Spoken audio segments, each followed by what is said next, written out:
Muy bien. Abramos los ojos.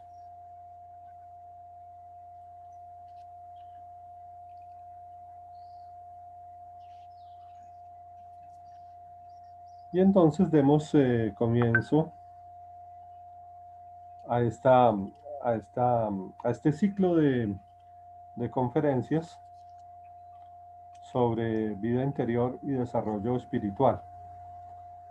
Es un ciclo de charlas que considero básico, que considero elemental, fundamental, y que me parece muy bueno para iniciar el año 2021. Estas charlas, estas 7 conferencias, nos dan una primera, eh, eh, un primer paisaje acerca de la naturaleza de la vida espiritual, de las características de la vida espiritual.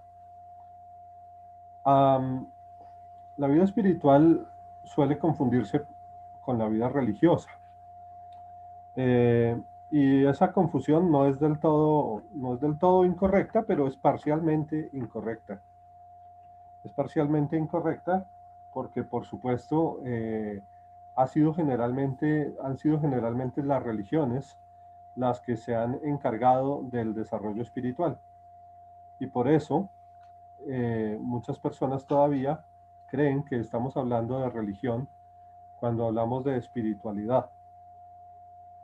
La religión y la espiritualidad, sin embargo, son dos esferas que se pueden eh, unir, incluso que se pueden integrar, a veces una cabe dentro de la otra, pero también se pueden intersectar, o sea, compartir algunos elementos y otros no.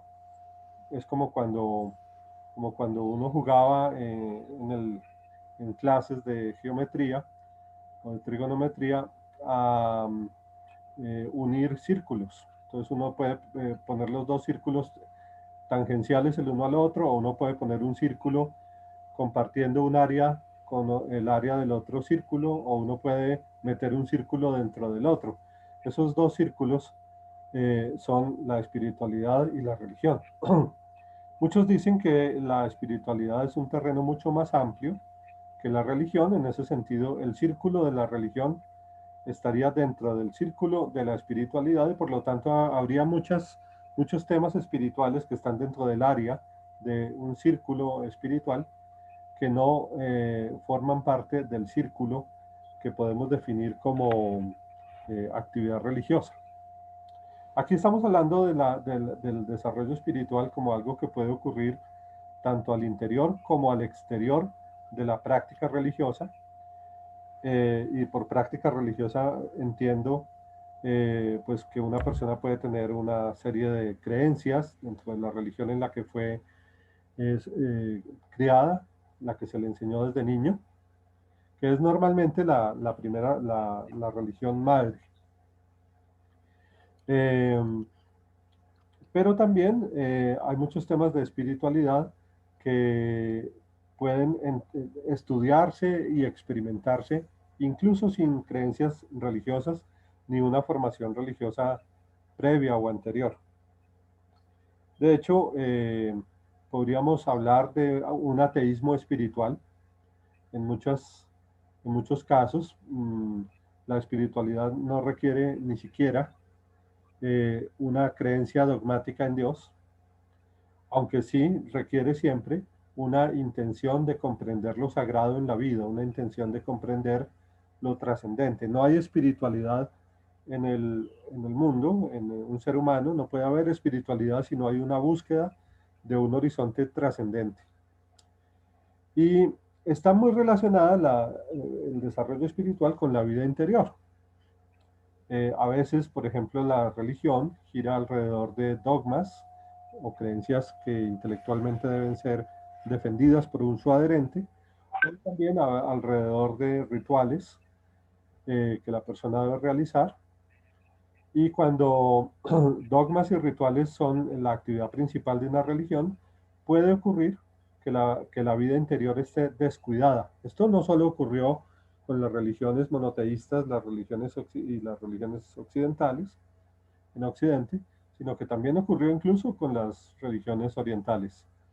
A veces el hinduismo se vive solamente desde la ritualidad de ir a templos a ofrecerle ceremonias a divinidades, y a veces en algunos países de Oriente el budismo se convirtió en una religión sumamente ritual, en la que la principal actividad de los monjes es, por ejemplo, acompañar a las personas para temas de salud, o cuando nacen, o cuando mueren, o cuando se casan, etcétera. Y hay incluso algunas órdenes religiosas en las que es rara la práctica misma de la meditación. De modo que eh, hay dos temas que están esencialmente vinculados, que son la vida interior y el desarrollo espiritual. Cuando hablamos del desarrollo espiritual, hablamos de tener vida interior. Y cuando hablamos de tener vida interior, hablamos de tener desarrollo espiritual. Vamos a estudiar 7 temas eh, relacionados con la vida interior, y ya pues iremos reconociendo cada uno de los temas. Hoy, en la primera charla, lo que haremos será reconocer el territorio. Antes de recorrer un territorio, si por ejemplo yo me quiero ir a La Guajira en Colombia, yo puedo buscar un mapa y reconocer el mapa y buscar dónde está Riohacha y dónde está el mar y qué playas hay y dónde está la serranía de la Macuira, y bueno, una serie de cosas muy bellas que hay en ese departamento de Colombia.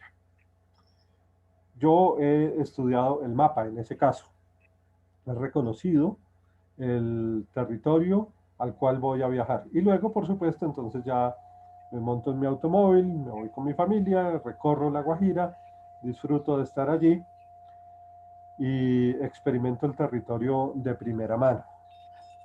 Lo que estamos haciendo normalmente con conferencias y charlas sobre temática de vida interior y desarrollo espiritual es eh, ver la cosa en el mapa. Es decir, no debemos confundir eh, el reconocimiento del mapa con el conocimiento del territorio. El reconocimiento previo del territorio a través de un mapa es de gran utilidad siempre y cuando vayamos al territorio y lo experimentemos de primera mano. Eso es muy importante y es una base fundamental de la vida interior y del desarrollo espiritual, y es que son vivenciales. La vivencia de ir a La Guajira es una vivencia que tengo cuando estoy allá, cuando me echo en una hamaca entre 2 palmeras y miro las estrellas. Ahí estoy haciendo la experiencia de estar en ese bellísimo desierto al norte de Colombia. Estoy teniendo la experiencia directa. Es una vivencia que no puede ser transmitida. Puedo sacar fotos y puedo colgarlas en Facebook, y aún así no podré transmitir la experiencia de haber estado en La Guajira, porque la experiencia es intransferible. Lo que sí puedo es, por supuesto, compartir las fotos o enviarle una fotocopia del mapa a algún amigo mío para que reconozca el territorio. Cuando yo digo que estas charlas, estas conferencias para practicantes de meditación y para también no practicantes que quieran irse enterando, son charlas que se basan fundamentalmente en experiencias. Estoy diciendo, lo fundamental es reconocer el territorio, por lo tanto lo fundamental es la vida meditativa, y la vida meditativa es la vida espiritual. Un momento particular de esa vida meditativa y de esa vida espiritual es cuando uno se sienta a meditar 20 minutos 2 veces al día. Entonces uno está adentrándose ahora sí en el territorio. Y por supuesto, el estado de conciencia que eso deja, pues le debe permitir a uno salir de ese lugar y mantener un estado de silencio, quietud, armonía interior durante, ojalá, las 18 horas que uno permanece despierto y las 6 horas o 8 horas que uno duerme. Si la meditación de 20 minutos no deja una huella durante la actividad diaria, entonces es porque llevamos muy poco tiempo meditando, o porque estamos meditando incorrectamente, o porque tenemos un método de meditación que no es lo suficientemente poderoso como para dejar una huella a lo largo de la actividad. Y en ese caso se pierde un poco el impulso para el que existe la meditación. Entonces, esta primera charla consiste en un reconocimiento. ¿Dónde está ese territorio? ¿Cómo es ese territorio del viaje interior? Y aquí vamos a señalar la importancia de una palabra que nos da la clave de todo, que es el término, el concepto de autorreferencia. El territorio del viaje interior es el territorio de una incursión, no de una excursión, porque no vamos hacia afuera, sino de una incursión, porque vamos hacia adentro. El territorio del viaje interior es un territorio de incursión a un estado de autorreferencia. Así que vamos a hablar de la autorreferencia como una experiencia que es central en la vida interior. Y vamos a leer algunos punticos que vamos a comentar enseguida sobre ese territorio. Leamos entonces algunos de estos párrafos y reconozcamos entonces las principales ideas que vamos a discutir hoy. La vida humana comienza marcada por una urgente necesidad de adaptación al impulso biológico de la supervivencia. Evitar las inclemencias del ambiente, comer, beber, excretar y obtener apoyo de otros para satisfacer estas necesidades propias o las de la prole son los impulsos que rigen la psicología de un organismo joven. Pero desde su comienzo, la vida humana es a la vez un presentimiento y un anhelo por colmar una necesidad igualmente real, más grande y elevada, menos definible y más abstracta. Sobrevivimos en un universo que percibimos como constituido de objetos e individuos separados, en el que somos un cuerpo sólido, igualmente independiente y frágil, expuesto a la muerte, a la satisfacción de necesidades y a la competencia. La mente se adapta a la creencia en un mundo heterogéneo y una existencia individual. Esa proyección de la mente en ese mundo que proyecta hace que ese mundo absorba a la mente. Ya vamos a explicar todo esto. Entonces, la mente se olvida de que es ella la que proyecta ese mundo en el que queda atrapada y los objetos placenteros de ese mundo se convierten en la obsesión de la mente. A esta persecución ansiosa de fuentes de satisfacción que garanticen y optimicen la supervivencia, llámense esas fuentes de satisfacción como se llamen, fama, dinero, poder, estatus, etc. A todo eso, a esa persecución ansiosa, la llamamos el error del intelecto o estado hetero-referente de la conciencia. Aunque el estado hetero-referente es bastante atrapador, la evolución de la conciencia es un destino inevitable. La inestabilidad del mundo relativo y de sus fuentes externas de satisfacción conducen finalmente a la búsqueda de una felicidad más constante, elevada y pura. Entonces, la vocación espiritual se despierta como un viaje de retorno de la mente hacia sí misma, y este camino es el que define la vida interior. Al practicar meditación transpersonal, viajamos desde el mundo relativo al mundo absoluto, trascendental e inmutable, de la conciencia que se repliega sobre sí misma. Este estado autorreplegado de la conciencia se llama estado autorreferente o estado de la conciencia pura. Entonces vamos a comentar estos puntos y lo que yo haré será comentarlos en primer lugar y luego sí dar paso a las preguntas para que vayamos, digamos, revisando.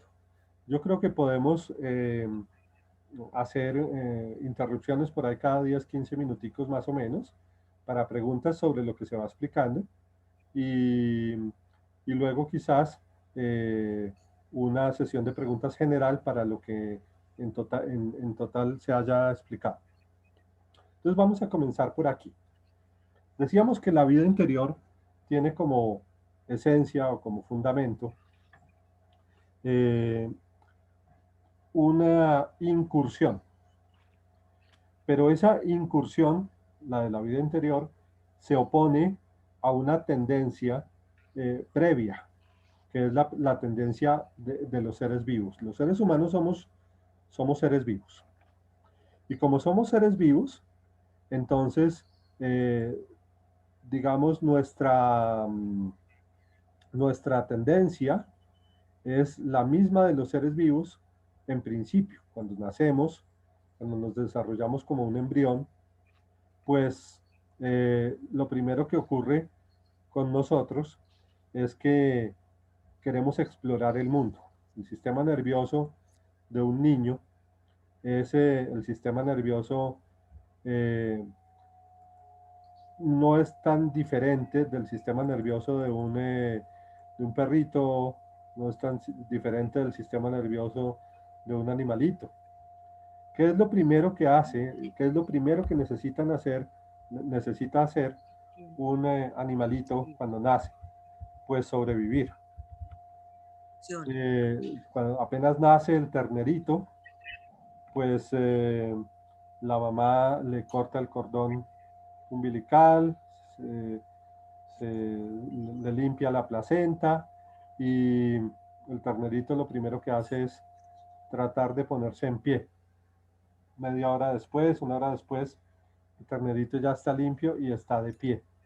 Porque el terneritos necesitan nacer listos para sobrevivir.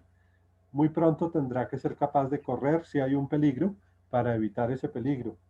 Muy pronto tendrá que ser capaz de chupar la teta de la mamá para alimentarse de su leche. Lo primero lo que tienen que aprender a hacer los seres vivos es a sobrevivir. Y la primera necesidad que tenemos los seres humanos es la de la supervivencia. Es natural que así sea. Hay un impulso biológico a sobrevivir. Y por lo tanto hay una serie de actividades en la vida que atrapan mucho de nuestra atención, de nuestra energía, de nuestro tiempo, de nuestra atención en general. ¿A qué le dedicamos buena parte de nuestra semana, buena parte de las horas del día, buena parte de los días de la semana, buena parte de los meses del año? ¿A qué se la dedicamos? A actividades que suelen estar asociadas con la supervivencia. Por ejemplo, preparar la comida. Por ejemplo, asear la casa. Por ejemplo, asear nuestro propio cuerpo. Por supuesto, todos los seres humanos buscamos un cierto nivel de abrigo de las inclemencias del tiempo.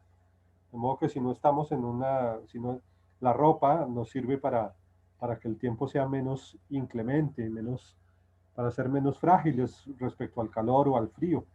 Y nos metemos en una casa para que la situación sea todavía más cómoda. De modo que el abrigo es una necesidad fundamental. Y la comida y la bebida, etcétera, son necesidades fundamentales. Y además, por supuesto, obedecemos a una tendencia biológica que es la de reproducirnos. Experimentamos atracción por el sexo opuesto y, eh, y con frecuencia eso lleva a que tengamos hijos. Y el primer instinto que tenemos como padres es el de que ellos salgan adelante, que ellos sean también capaces de sobrevivir y del modo más cómodo posible. De modo que no solo mis propias necesidades, sino las necesidades de mis hijos y las necesidades de mis allegados y de mi familia inmediata y del grupo al que yo pertenezco, del grupo inmediato al que yo pertenezco, la satisfacción de esas necesidades inmediatas ocupa mucho de mi atención.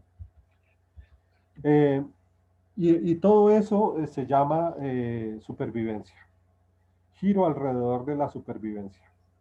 Sin embargo, hay algo que el ser humano tiene y que no tienen, que lo caracteriza al ser humano y que no caracteriza a otros animales, en este planeta, y es que quiere algo más, experimenta un anhelo por algo más, y no sabe muy bien qué es ese algo más, el ser humano. No sabe muy bien qué es ese algo más, qué será ese algo más. Porque incluso lo notamos en personas que satisfacen muy bien todas sus necesidades de supervivencia, es decir, que viven cómodamente, que satisfacen plenamente y con gran sofisticación incluso sus necesidades de abrigo, comida, experiencias, conocimientos, y sin embargo pueden no sentirse plenamente felices, digámoslo de una manera más sencilla. Hay, muchos, hay muchas personas ricas e infelices.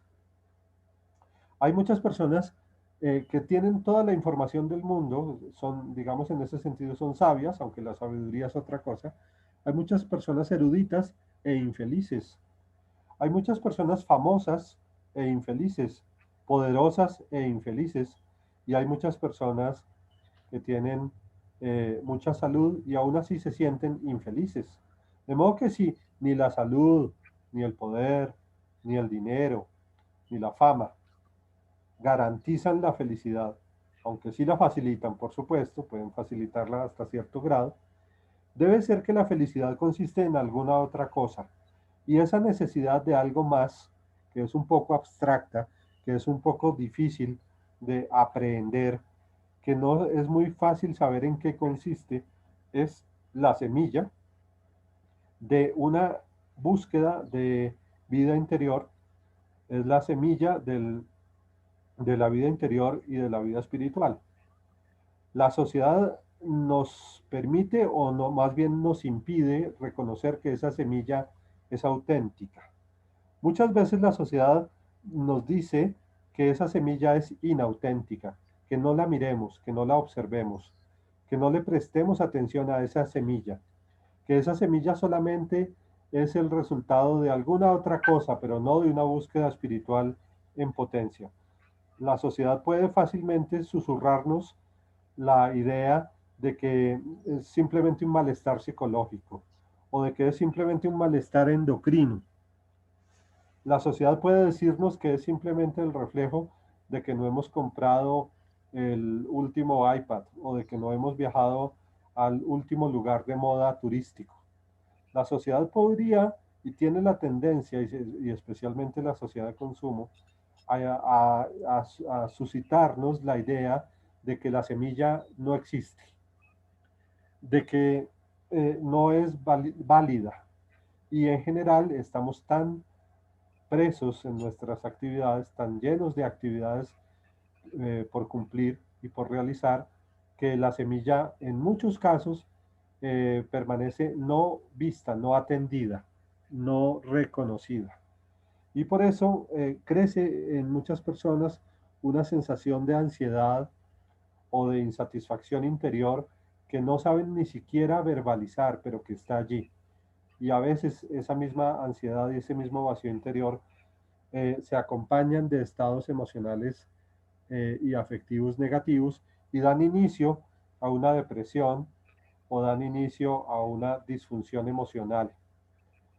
De modo que el reconocimiento de esta semilla es un reconocimiento fundamental, pero la sociedad toda está organizada de tal manera que lo único que pueda valer en la vida sea, eh, eh, pues digamos, satisfacer las necesidades asociadas a la supervivencia. Entonces, lo primero que hay que reconocer para tener vida espiritual es que hay una semilla de insatisfacción respecto a toda otra, respecto a todas las otras satisfacciones. Si reconocemos a partir de nuestra reflexión de vida, a partir de nuestra propia autobiografía, que hay cosas que no hemos, eh, que no hemos digamos que hay un vacío, que hay cosas que hemos experimentado en la vida, pero que ninguna de ellas nos dio lo que en el fondo queremos. Si no hacemos ese reconocimiento de que hay algo más profundo que en el fondo buscamos en la vida, entonces no podremos emprender la vida interior. Eh, Así que no es común, sino excepcional, que haya oídos para la vida interior. Hay un momento Ujú. particularmente bueno para saber que existe esa búsqueda interior y que es legítima, y es la adolescencia.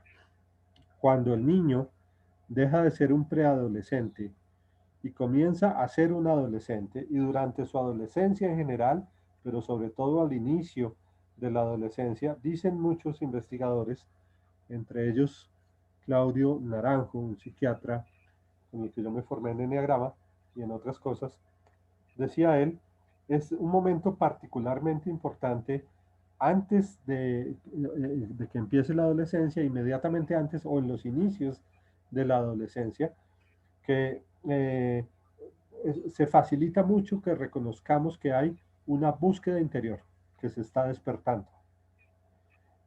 ¿Por qué? Porque el adolescente tiene la sabiduría de sospechar que la felicidad que le presentan los adultos, que el concepto de felicidad que le están presentando los adultos a su alrededor, tiene fallas, tiene falencias. En cierto modo, el adolescente presiente que la vida adulta que le proponen que tenga muy pronto tiene una trampita. Si uno empieza a sospechar que la felicidad que le venden a uno los medios de comunicación y el entorno social y familiar tiene su trampita, entonces uno tiene esa ventaja del rebelde, esa ventaja del adolescente, que es la de aquí hay algo más que lo que me están vendiendo. Lo que me están vendiendo está todo muy bonito, muy interesante. Pues claro que sí, voy a estudiar una carrera, voy a tener un trabajo, voy a tener un empleo, voy a acumular unos bienes a lo largo de mi vida y voy a tener hijos y nietos como los han tenido mis padres y mis abuelos. Pero ese presentimiento es, pero hay algo más y no me lo están mostrando, casi como que me lo están escondiendo. Ese presentimiento indica que la persona sabe, está sospechando que hay una especie de ilusión en la que no queremos caer.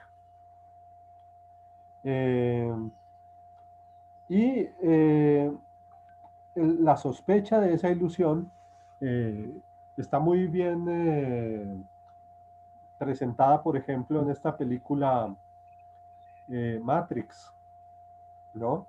Donde, donde el personaje principal empieza a sospechar que él no vive en el mundo real, que hay un mundo real en el que él quiere descubrir y que todos están de acuerdo en creer que existe el mundo irreal. Cuando uno empieza a presentir que hay algo más real que lo real, cuando uno empieza a presentir que hay algo que hay algo ilusorio en este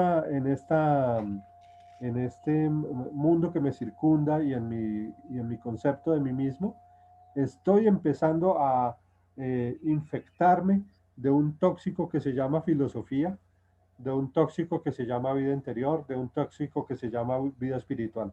Tóxico para el mundo, porque al mundo no le va a interesar que tú tengas vida interior, que tú te preguntes por el sentido de la vida, debido a que buena parte de las instituciones sociales han sido constituidas para responderte esas preguntas de forma tal que no te sigas haciendo las preguntas. Y lo que tú quieres es resolver tus preguntas. ¿Quién soy? ¿Qué soy? ¿Por qué estoy aquí? ¿Y para qué estoy aquí? ¿Y qué es todo esto que me rodea? Además de lo que la ciencia me dice que es todo esto, porque la ciencia nos da una maravillosa y muy completa respuesta acerca de todo esto que nos rodea, pero uno dice, además de ser todo esto que me rodea, lo que la ciencia me explica que es, además de ser las galaxias, eso que la ciencia dice que son las galaxias, además de ser los seres vivos, eso que dice la ciencia, que son los seres vivos, ¿qué es todo esto? Además de todo eso que nos responde la ciencia. Y cuando me pregunto, ¿qué es esto de que yo soy yo? Esa es otra gran sorpresa que se lleva el adolescente. ¿Cómo así que yo soy yo? Porque cuando somos niños y preadolescentes, generalmente nuestra mente está muy ocupada en lo que sucede allá afuera, en las cosas que suceden allá afuera. Cuando somos niños estamos muy preocupados de nuestra mascota, de nuestro papá, de nuestra mamá, de nuestros compañeros de colegio, de si nos aprueban o nos desaprueban nuestros compañeros de estudio, de si podemos pertenecer o no a la gallada, al grupo de referencia, de si somos aceptados o no por nuestras habilidades, de si somos más bonitos o más feos, de si somos más gorditos o más flacos. Estamos pendientes del mundo exterior, social y natural, cuando somos niños y preadolescentes. Pero hay un momento en el que se facilita una especie de gran sorpresa, la sorpresa de que yo estoy aquí. ¿Cómo así que yo soy yo? Y esta sorpresa puede experimentarse incluso en forma angustiosa.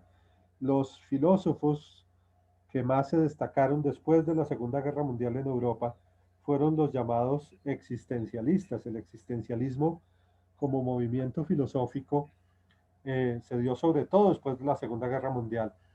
Y la principal experiencia de la que hablaban los filósofos europeos, los filósofos existencialistas, era de la experiencia de la angustia. La angustia es la experiencia de verme frágil, independiente, individual y expuesto a la muerte. Es decir, de pronto voy por ahí y digo, pucha, yo soy yo y algún día voy a morir. Yo soy, yo estoy aquí. ¿Y cómo es esto de que yo estoy aquí? Tengo un cuerpo o soy un cuerpo independiente de otros cuerpos, enfermizo que morirá. Entonces, la angustia existencial tiene que ver con qué hago yo aquí conmigo y con mi vida. ¿Qué hago yo aquí conmigo y con mi vida? Y aunque ya no seamos adolescentes, sino adultos o lo que sea, siempre esa gran pregunta está de por medio. Cuando un familiar muere, vuelve esa angustia existencial. ¿Cómo así que muere la gente y yo también voy a morir? ¿Qué ha de pasar conmigo? ¿Quién soy yo en realidad? ¿Seguiré existiendo después de morir? ¿Habrá algo en mí que pueda existir después de la muerte? ¿Habrá algo en mí que existió antes de que yo naciera? ¿Habrá algo en mí que exista independientemente de este cuerpo que enferma y muere? Y entonces, de esa especie de momento de angustia y de esa pregunta sobre si habrá algo más allá y de ese presentimiento de que hay algo ilusorio en la idea de felicidad que te está vendiendo tu sociedad y los medios de comunicación, de esa combinación de elementos surge un camino o un caminar que es el que llamamos vida espiritual.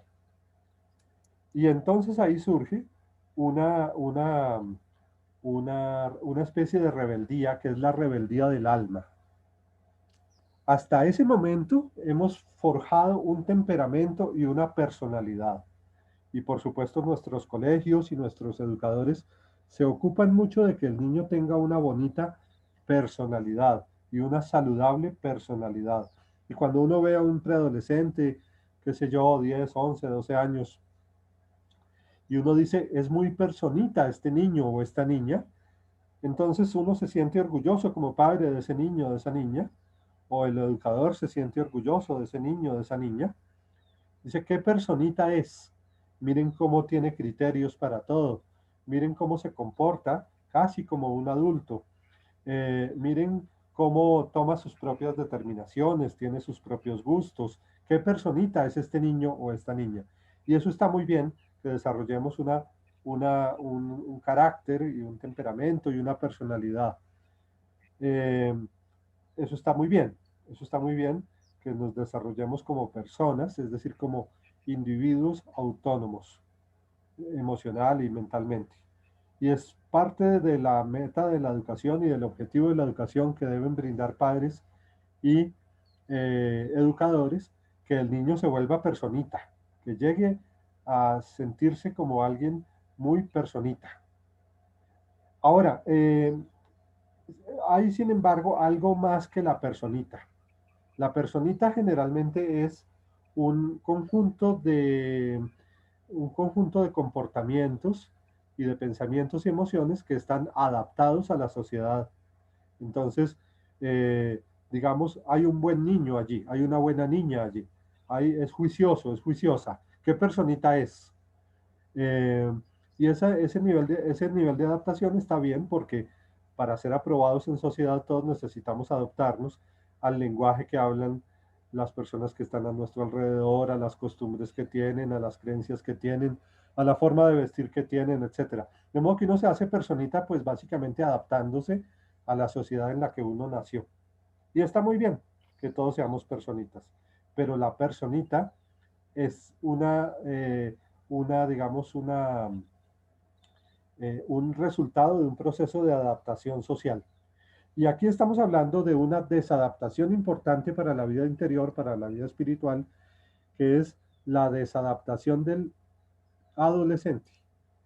Hay algo en el adolescente que está desadaptado, que no quiere adaptarse, que no quiere llegar a adaptarse o que incluso teme adaptarse.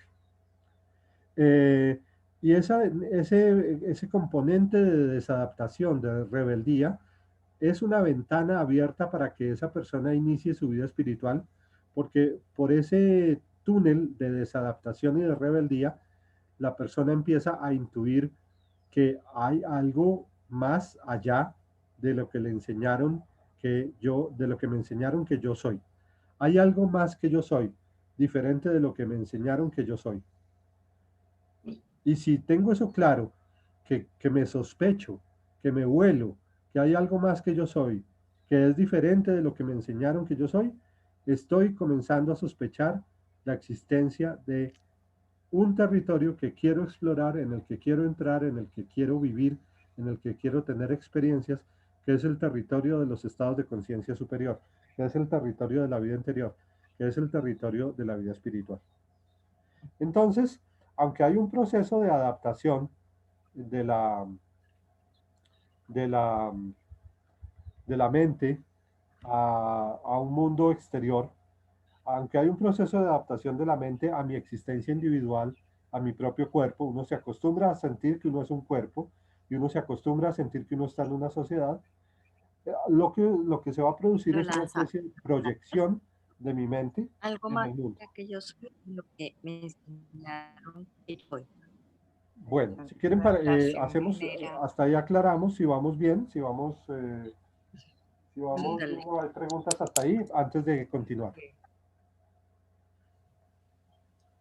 Fernando, la desadaptación, digamos, en los adolescentes genera el camino para la vida interior y el desarrollo espiritual.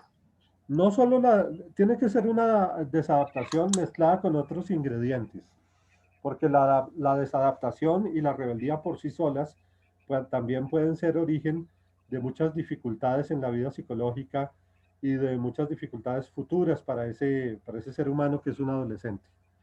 Eh, digamos que la desadaptación no basta, la rebeldía no Ajá. basta, pero son ingredientes de, ese, de esa receta, ¿no? La receta tiene varios ingredientes. Ya. La receta para que haya vida interior o para que haya inquietud por la vida interior tiene varios ingredientes. Uno de los ingredientes eh, puede ser, eh, estoy entrando en la adolescencia, pero puede haber muchos otros ingredientes, porque tú puedes tener una quiebra económica, tú puedes tener un encierro involuntario, tú puedes tener eh, un, eh, una pérdida de un empleo, tú puedes perder a un familiar o a una persona a la que amas mucho. Y en momentos de transición brusca en la vida, también tenemos una gran ventana para la búsqueda interior y para la vida interior. Por eso no es raro que haya personas que inicien su búsqueda espiritual o en otros casos que se agarren de la vida religiosa para sobrevivir situaciones extremadamente duras en sus vidas. De modo que eh, hay muchos ingredientes que activan la vida interior. Ahorita solamente estábamos mencionando la ventana a la vida interior que puede ser la adolescencia, pero tiene que existir un componente de, de intención o de, yo diría casi que de recuerdo con el que uno llega de que uno es espíritu. Digamos una especie de anamnesis, como dirían los filósofos platónicos. La anamnesis o una especie de recuerdo pretérito, de un recuerdo instalado. Tiene que venir, en cierto modo, preinstalada la búsqueda espiritual. Y da la impresión de que hay seres humanos que no es tan claro que en ellos viene preinstalada la búsqueda espiritual. En principio todos tenemos preinstalada el alma, ¿verdad? Es decir, el alma clama, el alma dice, oigan, escúchenme, yo soy algo más que la personalidad. O sea, lo que ocurre cuando uno es personita es que el alma dice, sí, está muy bien la personita, pero oigan, yo también estoy aquí. El alma clama por ser escuchada. Y no solo por ser escuchada, sino por ser atendida en su búsqueda de Dios. Entonces, es como que emerge el alma en cierto momento de la vida, y debido a ciertas circunstancias de la vida, emerge el alma y clama y dice, eh, yo quiero que me escuches, le dice el alma a la personalidad, le dice, yo quiero que me escuches. La personalidad es con lo que nos sentimos identificados, o sea, yo soy fulanito de tal, nacido en tal país, que habla tales cosas, que tiene tales papás, que tiene tales gustos, que proyecta su vida de tal manera. Es la personita, ¿no? Nos sentimos identificados con la personita que somos, con, con la que quiere ser exitosa, con la que le enseñaron que la vida es para ser uno exitoso. Y eso está muy bien. Pero el alma le dice a la personita, óyeme, escúchame, yo quiero que me escuches porque tengo una sed muy grande de Dios, una sed muy grande de lo sagrado, una sed muy grande de lo divino, una sed muy grande del amor, una sed muy profunda de lo trascendente, del gran silencio. Eso le dice el alma a la personalidad. ¿Y cuándo se lo dice? Cuando la personalidad puede escucharla. Y hay momentos en los que la personalidad escucha con más facilidad al alma. Uno de ellos, la adolescencia, y otro, y cualquier otro, una crisis personal. O una preexistencia muy fuerte de ese llamado. Claro, aquí entramos en un terreno delicado y es porque hay personas que nacen y desde muy temprana edad están haciendo búsqueda espiritual. Por ejemplo, el caso del maestro, de uno de mis maestros principales, de Maharishi Mahesh Yogi, se dice que estaba buscando la vida, haciendo vida interior, haciendo búsqueda espiritual, incluso desde los 7, 5, 8 años de edad, ya estaba diciéndole a sus padres que él no iba a ser una persona común y corriente, sino que él iba a ser un buscador espiritual y ojalá un iluminado. ¿Y cómo es posible que desde los 6, 7, 8 años ya esté una persona tan clara respecto a esa búsqueda, mientras que hay otros que llegan a los 70 años de edad y todavía no se les ocurre que pueda haber alguna otra cosa interesante que buscar en la vida fuera de satisfacciones externas? Y hay gente que muere sin haber sospechado siquiera que eso pudiera llegar a ser interesante. De modo que eh, hay algo que no puede dudarse y es que los seres humanos no nacemos con la misma sed espiritual. Todos la tenemos, ¿cierto? pero no todos la reconocemos. El alma siempre dice, por favor, escúchame, pero no todos la escuchamos.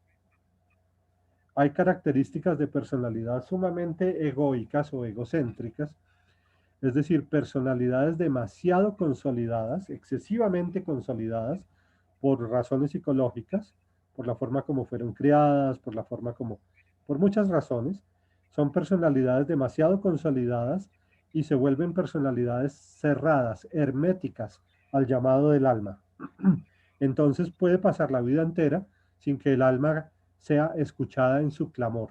Pero dicen también la medicina bioenergética, por ejemplo, que el no escuchar el llamado del alma causa enfermedad y puede causar no solo enfermedad emocional, sino también enfermedad física. A veces, detrás de una depresión severa, lo que hay es una personalidad tan conflictuada y tan cerrada, tan hermética a la vida espiritual, que precisamente por eso se produce una especie de contradicción, de tensión interior, que se manifiesta después a través de enfermedades. No sé si con eso respondo tu pregunta. Sí, señor, muy bien, gracias. Bueno, si avanzamos o hay más preguntitas antes de avanzar. Espera, yo tenía otra. ¿Tú tenías una pregunta? No. ¿Avanzamos entonces? Bueno, entonces, ¿qué hay? Lo que hay es aparece, nosotros vamos a, cuando somos seres humanos tenemos mente y cuerpo. La mente, que es el aspecto más sutil del cuerpo, el cuerpo, que es el aspecto más burdo de la mente. Están sumamente integrados mente y cuerpo. Pero nos identificamos con la mente y con el cuerpo. Es decir, yo me identifico con mi personalidad y yo me identifico con mi cuerpo. Hoy en día, incluso demasiado. Cuando vemos las redes sociales, vemos una cantidad de chicos y de chicas hoy en día, y especialmente en pandemia, que están tan necesitados de vida social y tan necesitados de reconocimiento que no hacen sino colocar sus fotos en las redes. Y hoy es un fenómeno muy estudiado por la psicología, la de la exhibición de sus cuerpos en las redes de preadolescentes y adolescentes. Se muestran por arriba, por abajo, con esta ropa, con esta otra, con este maquillaje, sin este maquillaje. Se viven estudiando físicamente. Cuando somos adolescentes nos estudiamos mucho frente al espejo, pero como hoy ya no hay espejos, sino redes sociales, entonces el estudio de me aprueban o no me aprueban, me quiero o no me quiero, o no me quieren, me quiero o no me quiero, me quieren o no me quieren, es una prueba que se hace a través de los me gusta en Facebook y a través de la exhibición del cuerpo en redes sociales. Me empiezo a identificar con esa imagen proyectada de mi cuerpo que se llama fotografía. Me identifico con mi cuerpo y con mi mente porque tengo estas preferencias, porque soy hincha de este, de este partido, de este equipo de fútbol, o porque soy afín a esta corriente política y no a esta otra, porque estoy en contra de estos y en cambio estoy a favor de aquellos. Entonces esas preferencias y disgustos eh, me hacen creer que tengo una identidad mental. Y el cuerpo, que está creciendo, cuando soy adolescente, me hace tener la idea de que tengo una identidad corporal. Y luego el resto de la vida sigo identificándome con mi mente, con mi personalidad y con mi cuerpo, con mi corporalidad, que va cambiando, por supuesto, a lo largo de la vida. Esa creencia es la de que yo soy eso, un individuo separado de los demás. Y esa creencia es la que nos va a causar otro ingrediente de la búsqueda espiritual que se llama sufrimiento. El sufrimiento es, eh, no necesariamente, pero sí en muchos casos, un ingrediente importante en la búsqueda espiritual. Y se debe a que la personalidad, por su propia naturaleza, no puede brindar una profunda y verdadera felicidad. A la personalidad se le pueden ofrecer cosas agradables y desagradables, pero vida espiritual en el sentido más profundo de la palabra no puede experimentar la personalidad. La vida espiritual es para el alma, no para la personalidad. Y la personalidad tiene que abrirle campo al alma para que satisfaga su necesidad espiritual. Es decir, para que satisfaga su necesidad de sentirse identificada con lo sagrado interior. Entonces, aunque la mente se adapta a la creencia en un mundo exterior, aunque la mente se proyecta en ese mundo exterior, la mente queda absorbida en ese mundo exterior en el que ella se proyectó. Es como cuando uno entra a una película y uno deja que transcurra la película y hay un momento en el que uno ni siquiera está consciente de estar sentado en la silla viendo la película, sino que uno quedó absorto en la película. Tanto que cuando le van a dar un puñetazo al protagonista de la película o a la protagonista de la película con la que me siento o me siento identificado, identificada, en ese momento siento que me dan el puñetazo en la cara a mí. ¿Por qué? Porque me he absorbido tanto en el personaje que estoy viendo en la película que creo que lo que le pasa a él me está ocurriendo a mí. Experimento una confusión de identidad. La confusión es que lo que le está ocurriendo allá a esa actriz o a ese actor famoso que está representando ese papel, me está ocurriendo a mí. Entonces, cuando le va bien, me siento contento en la película y cuando le va mal, me siento angustiado en la película porque creo ser ese personaje en el que estoy proyectándome allá afuera. Y eso es lo que nos pasa, eso es lo que le pasa a nuestra mente. Nuestra mente se proyecta en el mundo exterior, queda atrapada en ese mundo exterior y en ese mundo exterior comienza a volverse dependiente o de que los objetos placenteros se experimenten o de que los objetos no placenteros no se experimenten. Es decir, surgen dos emociones básicas, el apego y la aversión. El budismo tiene una detallada anatomía acerca de la vida emocional y las primeras dos emociones raíces que surgen, dice el budismo, son el apego y la aversión. Quiero que experimentar objetos agradables y no quiero experimentar objetos desagradables. Es decir, quiero que los objetos agradables estén cerca de mí para poderlos experimentar y quiero que los objetos desagradables estén lejos de mí para no experimentarlos nunca. Es decir, tengo miedo. Entonces, empiezo a desarrollar eh, un complejo emocional, un complejo de emociones, una red de emociones, de miedo y de apego. Y como estoy proyectado allá afuera, me empiezo a obsesionar por la experiencia de más objetos agradables y también me empiezo a obsesionar por garantizarme a mí mismo y a las personas a las que quiero que nunca van a experimentar objetos desagradables. Esa persecución se vuelve ansiosa. Esa persecución en cierto modo es saludable porque para sobrevivir necesitamos experimentar objetos agradables. Por ejemplo, estar dentro de la casa en pleno invierno es más agradable que estar fuera de la casa en pleno invierno. De modo que está muy bien perseguir objetos agradables para sobrevivir.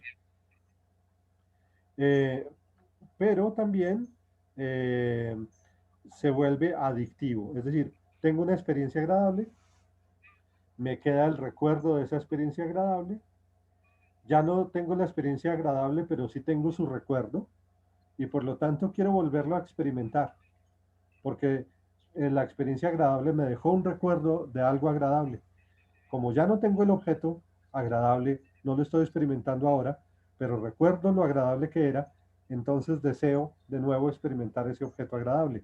Voy y lo busco, y lo vuelvo y lo experimento, y por un momento me siento satisfecho, pero no hay ningún objeto agradable que pueda ser permanentemente agradable.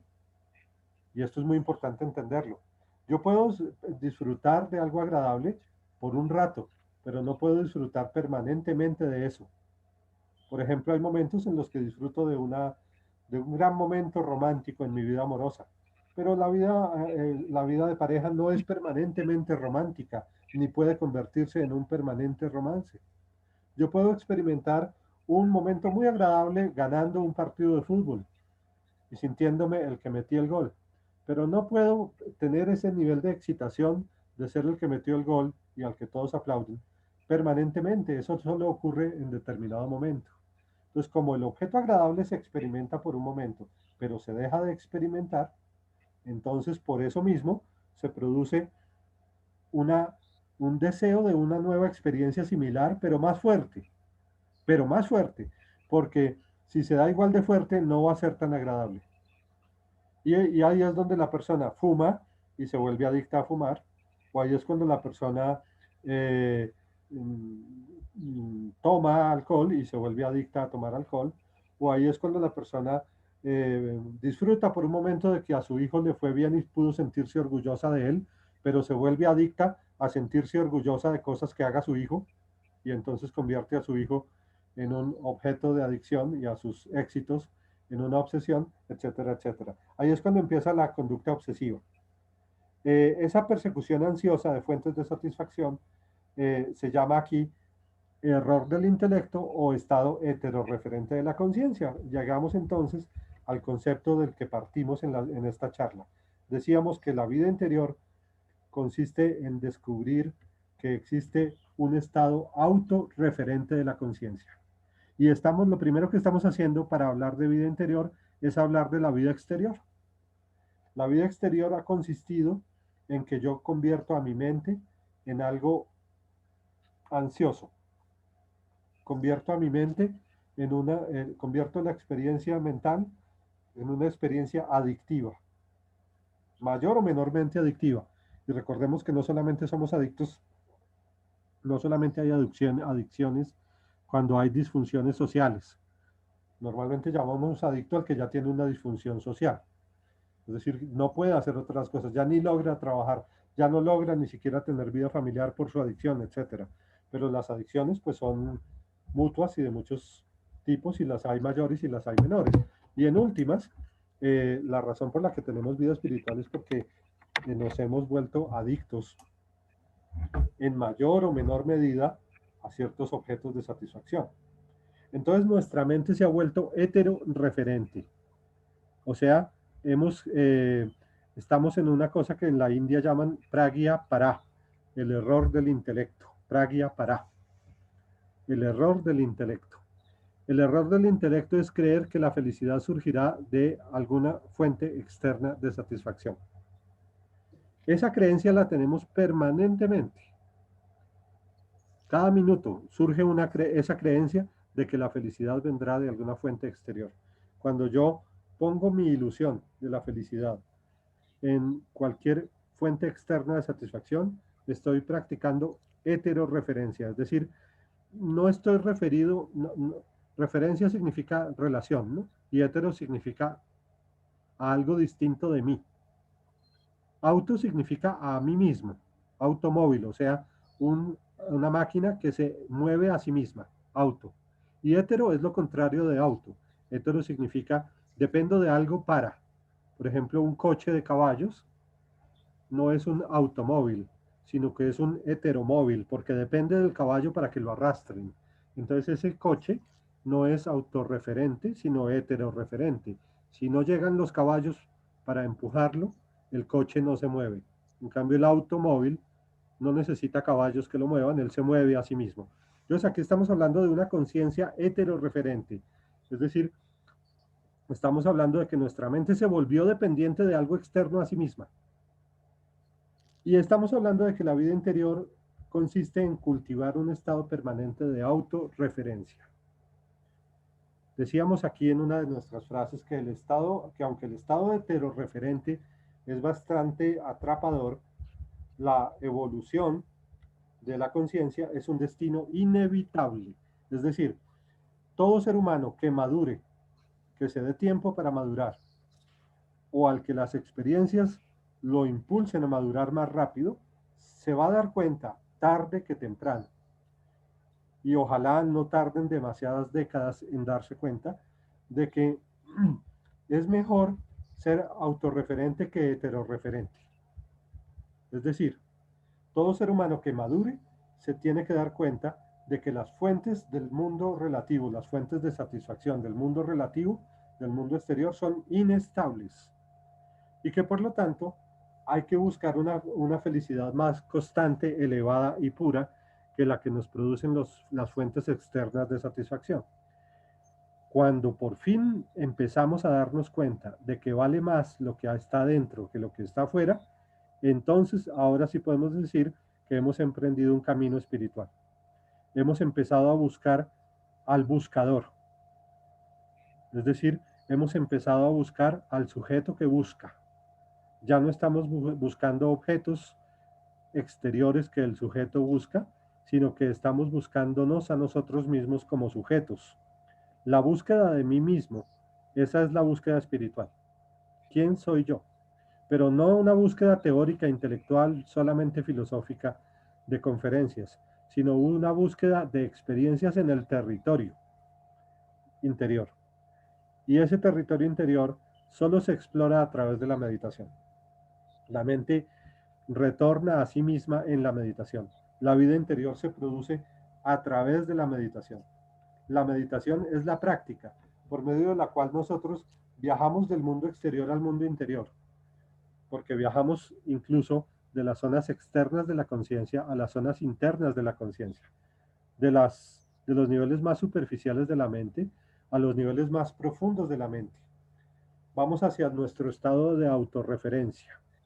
Meditar es tener una experiencia en territorio, no en el mapa, sino tener una experiencia en territorio de un estado autorreferente de conciencia. Es decir, la conciencia haciéndose consciente de sí misma. Eso es lo más lindo de la meditación. La meditación no consiste en que yo mire el mundo a través de las gafas, sino que consiste en que yo experimente las gafas mismas.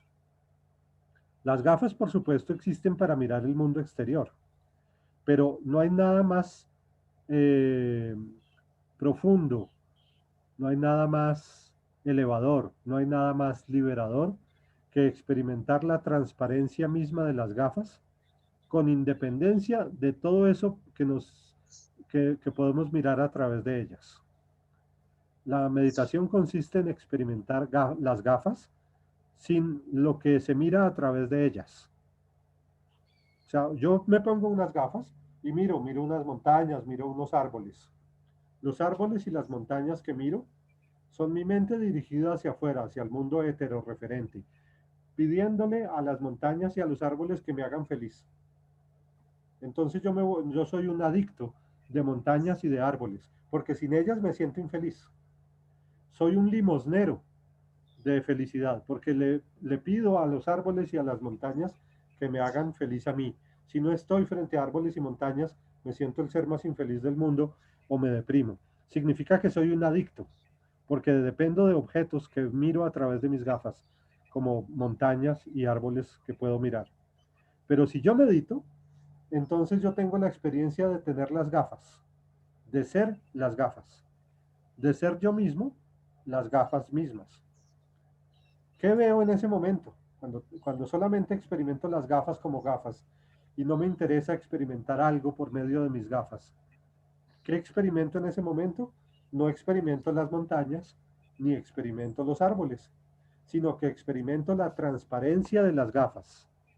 ¿Y qué veo ahí? Nada, porque solamente estoy experimentando la transparencia del vidrio de mis gafas. Cuando solo experimento la transparencia, no estoy experimentando algo, sino que estoy experimentando al experimentador.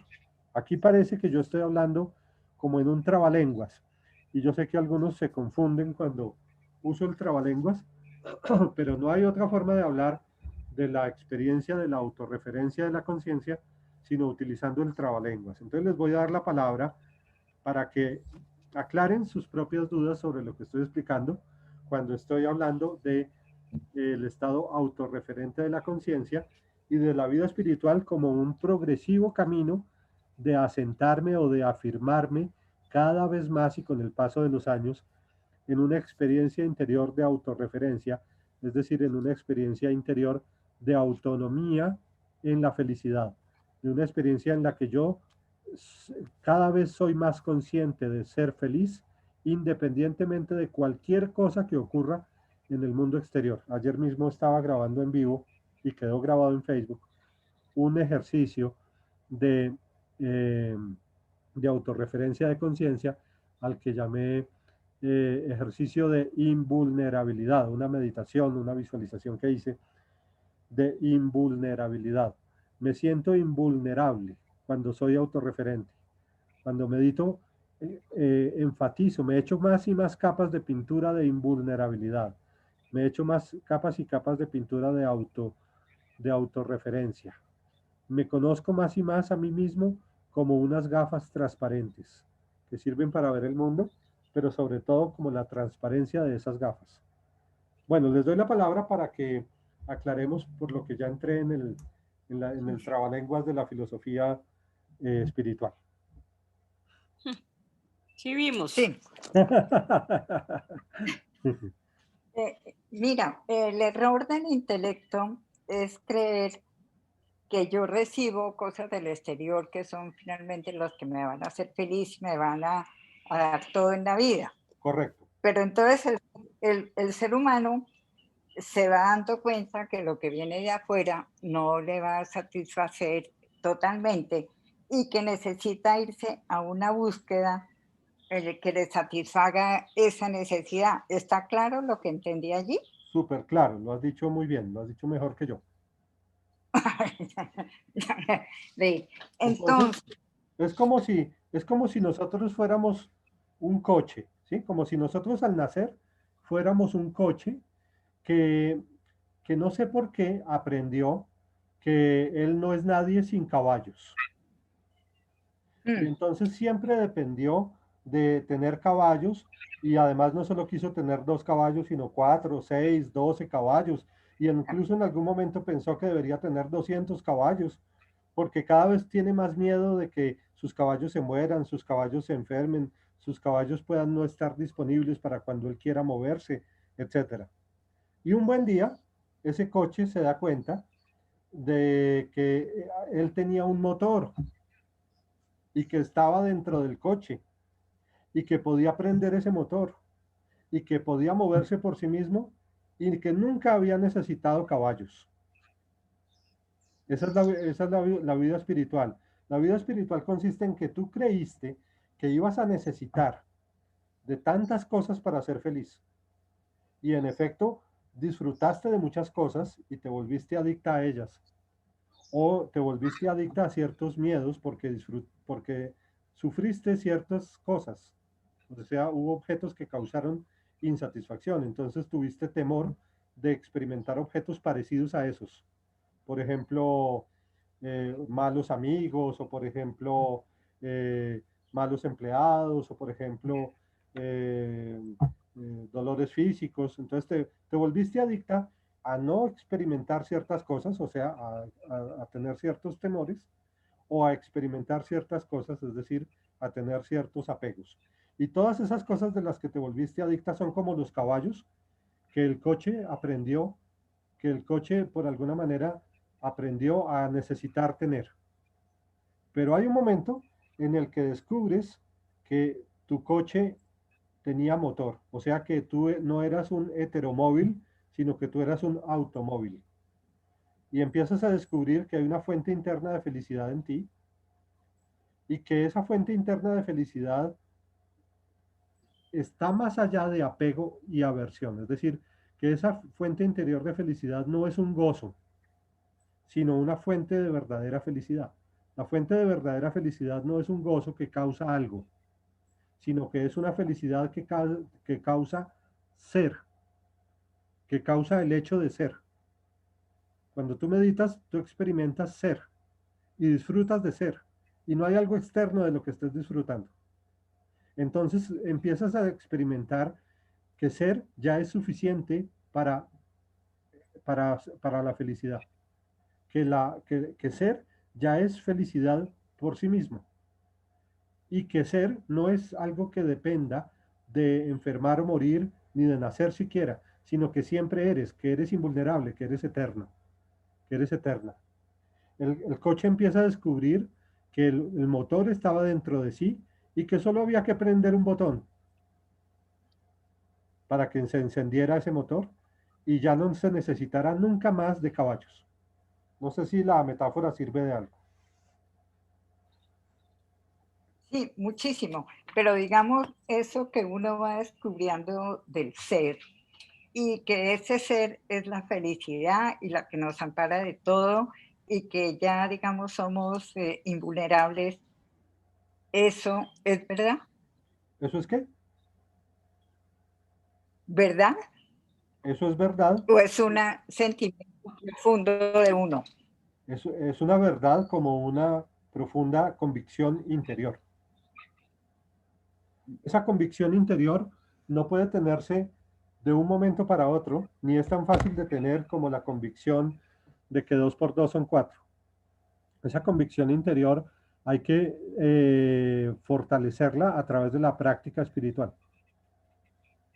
La práctica espiritual es el diario fortificar, el diario ejercitarse en fortificar esa experiencia interior de felicidad y de autorreferencia de conciencia. Es decir, en últimas es algo muy simple. En últimas es algo tan simple como ser y disfrutar de ser. Para disfrutar de ser hay que soltar la costumbre de creer que solo puede disfrutarse del hacer y que solo puede disfrutarse del tener. Por eso todas nuestras actividades sociales tienen que ver con consigue esto o aquello para que tengas y haz esto o aquello para que consigas. Cuando logras detener el hacer y detener el tener y detener la creencia de que solo mediante ciertas posesiones o acciones lograrás la felicidad y te das cuenta que solo con ser ya hay felicidad, que la que la que solo con experimentar las gafas transparentes ya lo ves, ya ves lo más importante que había que ver, que no era algo que estuviera allá delante de las gafas, sino las gafas mismas. Esa ya es la experiencia plena de iluminación.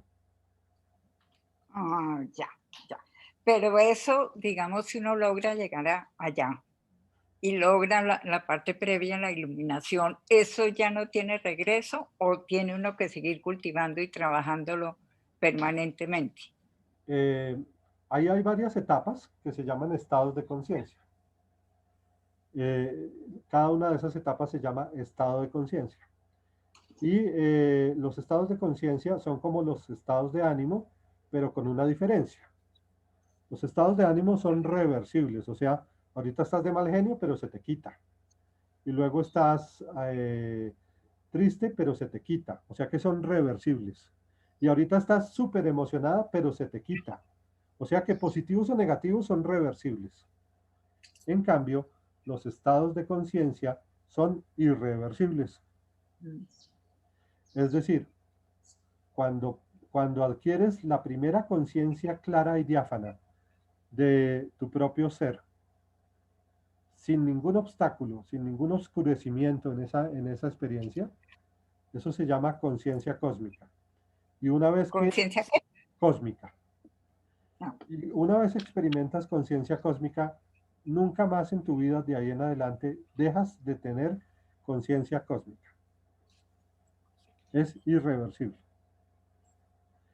Y los siguientes estados de conciencia también son irreversibles, pero la psicología transpersonal ha venido descubriendo que también existen patologías en el proceso del crecimiento espiritual. Se llaman las patologías espirituales. Eso da para otra charla o muchas charlas, porque son muy diferentes y diversas las patologías espirituales. Una patología espiritual que es en todo caso muy común es la del narcisismo espiritual, que consiste en que tú crees estar iluminada cuando en realidad no lo estás. Ajá. Es una especie de ilusión narcisista de la personalidad. Ocurre en personas que antes de hacer su búsqueda espiritual ya eran profundamente narcisistas y hacen una pseudo conversión hacia la vida espiritual en la que dejan de buscar su propia aprobación narcisista a través de el dinero, el poder, la fama o alguna otra fuente externa de satisfacción por la iluminación. Entonces deciden que de aquí en adelante serán más importantes que todos los demás porque se van a iluminar. Y hasta se lo creen que ya se iluminaron y entonces se creen, ahora sí, el curubito del mundo. Ese es el Y narcisista espiritual, cuando, que es el perdón, que creyó que Fernando, está iluminado cuando en realidad no lo está, y es solo una personalidad agobiada de una falsa autoestima. y cuando experimento la conciencia cósmica, ¿cómo soy yo consciente de que la experimenté y por qué ella no es reversible? No es reversible. ¿Por qué no es reversible? Qué buena pregunta. ¿Por qué no es reversible la conciencia cósmica? Es como cuando, es como cuando un diamante se vuelve diamante y ya no es más carbón. Tú sabes que los diamantes se producen Perfecto. Sí, debido a sí. enormes fuerzas de presión profundas en el fondo de la Tierra, ¿no? Sí. Y esas presiones son tan grandes, tan elevadas por centímetro cuadrado, que comprimen el carbón a tal punto que se vuelve diamante. Una vez convertido el carbón en diamante, ya nunca más puede ser carbón. Tú quemas un diamante, haces lo que sea con un diamante, ya no lo puedes convertir en carbón. En cambio, a un ser vivo sí lo puedes convertir en carbón. A un pedazo de madera sí lo puedes convertir en carbón. Pero el diamante es un carbón cristalizado, es decir, convertido en algo perfecto. Incluso la palabra Cristo está muy relacionada con la palabra cristal. Cristo es un ser humano que se cristalizó en un ser espiritual. O sea, Listo, quedó clarísimo. cristalizada su perfección. Cuando se cristaliza la perfección, cuando algo se cristaliza es porque llegó a su perfección, a una perfección Mm. que ya no puede ser alterada. No puede ser alterada. Se vuelve inmune, invencible, invulnerable. Entonces un maestro iluminado es invulnerable. Hay una anécdota que cuentan mucho de Buda, y es que él iba por no sé cuál camino, y había mucha gente celosa de Buda porque eran maestros de enseñanzas espirituales, pero Buda tenía demasiada fama y ya habían perdido sus alumnos, estos maestros, porque sus alumnos se habían ido detrás de Buda. Entonces Buda pasó por un pueblo en el que había uno de estos maestros que se sentía desplazado por Buda y empezó a insultarlo y a decirle cosas, todo tipo de improperios. Y Buda adelante y él atrás diciéndole un montón de improperios. Y llevaba mucho tiempo ya insultándolo y acusándolo de una gran cantidad de cosas, cuando Buda se da la vuelta y le dice, todos esos improperios que me lanzan son tuyos, te los devuelvo, no son míos. Y se cuenta que, que esa era generalmente su reacción, nunca se vulneraba, siempre tenía muy claro, siempre estaba invulnerable al desprecio ajeno, ¿no? Eh, la invulnerabilidad también la podríamos imaginar cuando Jesucristo está en la cruz y dice perdona a los que no saben lo que hacen y todas esas cosas, expresan claramente el perdón es un estado de invulnerabilidad. Porque cuando tienes tanto amor que eres invulnerable, pues lo único que se te ocurre es perdonar. No se te puede ocurrir desear el mal, ni desear venganza. Entonces, cuando tú estudias la vida de seres muy espirituales, siempre te encuentras con seres que han logrado una cierta invulnerabilidad de conciencia.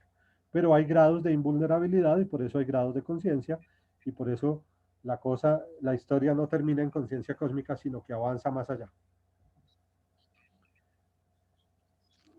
Perfecto. Los testimonios que dan los Y, maestros espirituales son muy interesantes y hay muchos testimonios escritos de maestros espirituales que nos cuentan cómo se sintió entrar en un estado de invulnerabilidad. Son textos muy interesantes para que estudiemos después. Interesantísimo. Sí, es muy bello. Y el estado de conciencia cósmica es cuando yo me doy cuenta de dónde estoy, qué hay a mi alrededor, etcétera, etcétera. Es cuando te das cuenta de que eres invulnerable porque eres. Cuando experimentas tu ser en sentido pleno. Cuando tu alma se descubre a sí misma en ausencia de la personalidad. Ya. O sea, normalmente estás identificada con tu personalidad. Entonces yo soy Conciencia. fulanito o soy sutanita. Con este cuerpo, con estas características psicológicas, con esta historia personal. Mi historia personal, mi vida psicológica, mi cuerpo. Con eso me identifico y a eso se llama personalidad.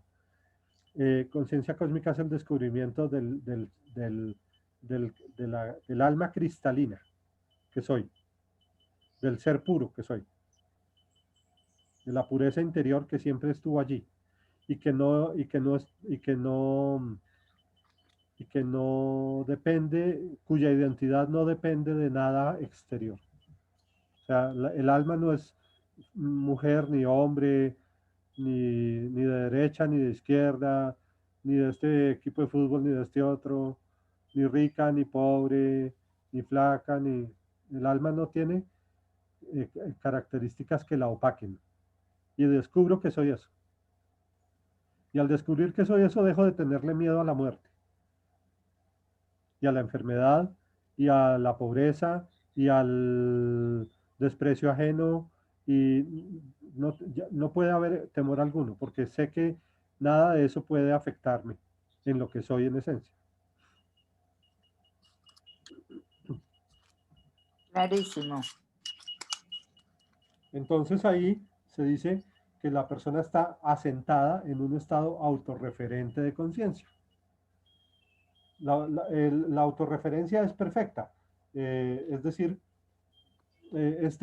si seguimos con el ejemplo, este coche que ya descubrió que no necesita caballos, descubrió que ni siquiera necesita gasolina. O sea, él es un motor y ese motor no necesita ni agua, ni aceite, ni gasolina, ni nada. Solo se necesita a sí mismo. Es lo que se llama autorreferencia. La autorreferencia es un estado que se nutre de sí mismo. Es una felicidad que se nutre de sí misma. Si se nutriera de algo ajeno a sí misma, ya no sería la felicidad pura, sino una felicidad relativa, transitoria, dependiente, heterorreferente. Pero aquí estamos hablando de una felicidad autorreferente, es decir, no requiere sino de sí misma para seguir cargándose a sí misma de esa energía de sí misma. Como hay una imagen arquetípica de la que habla mucho Jung, el psicólogo, que es el Ouroboros, la serpiente que se muerde su cola. ¿De qué se alimenta la serpiente? De su cola. ¿Y para qué le sirve alimentarse de su cola? Para que le crezca la cola. ¿Para qué? Para podérsela comer. ¿Para qué? Para que le vuelva a crecer. Y así eternamente. Es una serpiente que no depende de nada sino de sí misma para seguir disfrutando de sí misma. Es un símbolo de la alquimia medieval, de los alquimistas medievales. El Ouroboros, la serpiente que se muerde, que se traga a sí misma. Y es el símbolo también del oro. Cuando los alquimistas querían convertir el mercurio en oro, estaban hablando de eso, de lograr un estado de autorreferencia. Entonces, en la próxima charla, daremos un saltico y empezaremos a hablar de esta búsqueda de autorreferencia como inicio de la vocación espiritual. O sea, ahí ya hablaremos, seguiremos viendo el tema, pero ya desde el punto de vista de la vocación espiritual.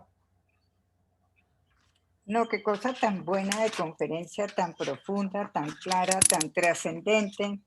Quedé Buenísima, feliz. Fernando. Muchas gracias. Quedamos felices. Qué claridad muy buenas en alumnas, esos temas tan toman profundos y tan notas. complicados. ¿Cómo? ¿Qué decías? Qué claridad en esos temas tan profundos y tan trascendentes. Es que con metáforas Muchas gracias. todo se entiende con una metáfora. Las metáforas ayudan mucho para eso.